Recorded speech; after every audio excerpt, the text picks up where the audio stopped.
Well, everybody, welcome into the game of the week here on Sports Radio America. It is the American Arena League. My name is Matt Popelka alongside the Memphis Spence, and about 20 minutes away from kickoff action here from the Richmond Coliseum as we have the Richmond Rough Riders 2-0 on the season, taking on the other undefeated team in the AAL, the Cape Fear Heroes, who are currently 1-0 on the season after their blowout victory over Hyde County. And now, Spence, we're going to get into everything here. And let's talk about Richmond right now. Both teams actually undefeated. Cape Fear 1-0, Richmond 2-0. They both played Hyde County, though Cape Fear was a little more of a blowout than Richmond was. Right. What have you liked from both teams coming into this third week? Both of these teams can score and score efficiently. I think we're going to see a very high-powered game today. Lots of touchdowns. They're going to keep you busy over there, Matt. You're going to be calling touchdowns left and right here. I'm not sure. I haven't watched either team defensively. Last week when I was in Atlanta, the Atlanta Havoc may be one of the most complete teams in the league. The way they were able to mount that comeback on the triangle, that was magnificent. It was a fourth-quarter comeback. They were down, I believe, at one point in time by 14 points in the fourth quarter at home, and was able to mount a really nice comeback and ended up, I think it was like 29 unanswered points to end that game. And they're also undefeated. They did not take that loss, so they're the other undefeated team in the American Arena League. Well, we got a couple of undefeated teams here. Also got a couple of past champions here. The Richmond Rough Riders, the champions last year. The Cape Fear Heroes, the champions of the SIF. Now they come together here in the AAL. Now, two former champs going head-to-head. And you had mentioned the Triangle Torch. They're the team that Cape Fear beat last year in the SIF championships. Yeah, the Triangle Torch, they're a really well-put-together team. Having a little bit of management problems right now, from what I understand. But still a very well put-together team and a solid team, especially on the road. Gave the Atlanta Havoc all they want. The Supreme Indoor Football League is now part of this American Arena League. Two of the leagues actually combined to form one stronger league. I got a chance to see this Cape Fear Hero team long ago when we had the broadcast rights of the X League. And, so I'm a little familiar with that team. Haven't really been able to watch this Richmond Rough Rider team as much as I want, but this is going to be a great game, Matt. Oh, definitely. Both teams, like you were talking about, high-powered offense, and it's the quarterbacks that get the offense running, and right now Richmond is running on fumes in the quarterback position, third different quarterback in 3 weeks. You know something? That's going to be a storyline we have to keep up with, because that seemed to be the reason why last week Atlanta was down at home. I'm wondering if, because one of the most important relationships, of course, is the quarterback and the center. And getting that worked out throughout the game is going to be one of the things. Also, the timing routes to your receivers. So let's see if if Richmond starts off a little slow, that may be one of the reasons. Yeah, Arvell Nelson will be the starting quarterback, the 6'5", 225 QB. Played the last couple years with the Cleveland team in the Arena League up north.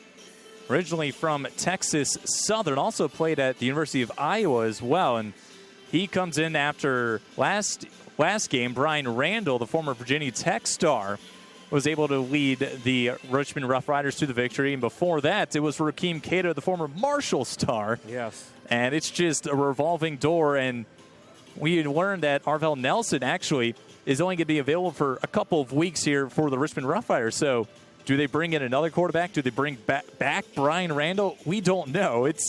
That's just the way the arena leagues work nowadays, that if you can find a player that's capable of producing like Arvell Nelson has done in different elite arena leagues, then you plug him in and we'll see how well he does. Yeah, and we're going to actually see. That's one of the things that from week to week we have to watch with this American Arena League. A lot of guys are getting opportunities other places. There are some guys going to the CFL. Some are being, trying to work out for a call into an NFL camp. So there's a lot of things going on with this AAL roster.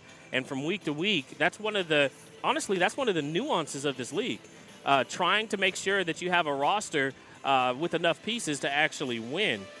And, Arvell Nelson, good luck, man. A Texas Southern product. I think he's going to come out here and be effective just because he has a lot of experience in arena leagues such as this. So, but that's something we have to keep an eye on, Matt. On the other side for Cape Fear, they got a couple of quarterbacks on the roster. Darryl Clark, the former Penn State star. Then on the other side, Ryan Bach hadn't played organized football in high school or college. Had played in a couple semi-pro leagues over here in the United States, and then also over in Europe played in a semi-pro league across the pond. And last year comes in for the injured quarterback. Gets injured himself in the first game he plays in, is out for a couple weeks. And then he's the Cardell Jones of the Arena League. Comes in, wins the final 3 games, including the championship game of the SIF, where he's named the MVP of the game after throwing 3 touchdowns. An incredible story, and he's back again. Well, Bach, he's a very special guy, and he did all this. Think about this. The other thing that's interesting about him is he's an Army guy. Those guys, they work hard, and they outwork a lot of people in that schematic. So him being able to come in and do that just seems to kind of fit along with his personality, him being, somebody that went to the military academy. So, Matt, I'm not surprised that he can do that. The question is, can he get the job done today against this Rough Rider team? And that's going to be the challenge for him. Yeah, the Rough Riders defense, you might have heard of a couple of these players. Davon Morgan, the former Virginia Tech player out at defensive back. Perhaps the biggest name, though, Greg Hardy. Hardy. People definitely know who Greg Hardy is. Former NFL star, played with the Dallas Cowboys, was a 6th-round pick of the Carolina Panthers, and he still holds the sack record for Carolina for a single season.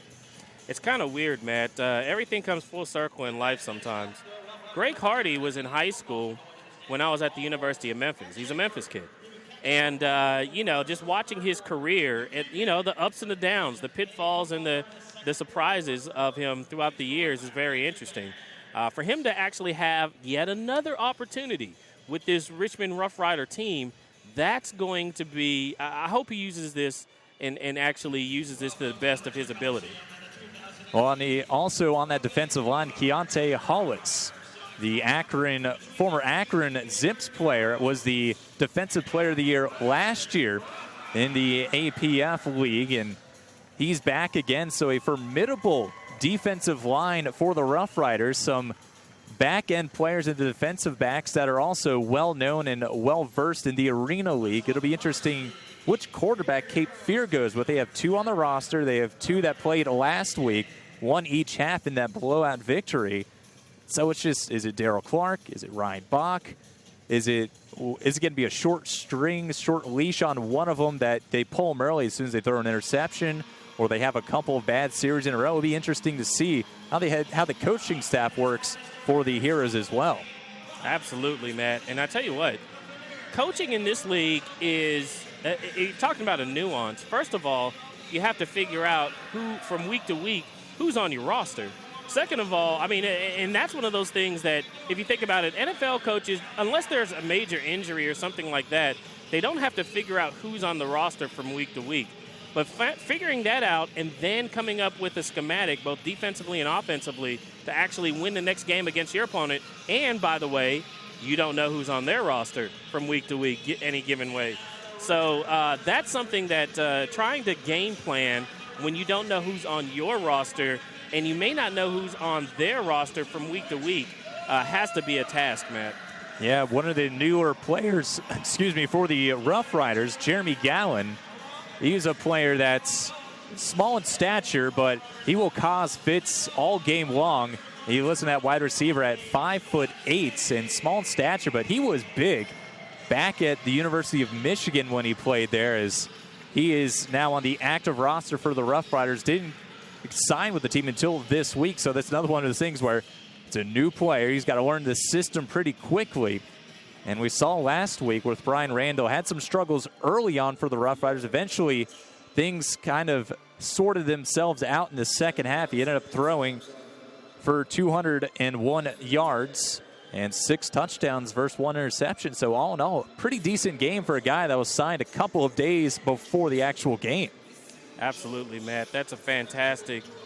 That's just a fantastic story there. A lot of people don't get those opportunities to come in and actually be a part of an undefeated team and help that team to win.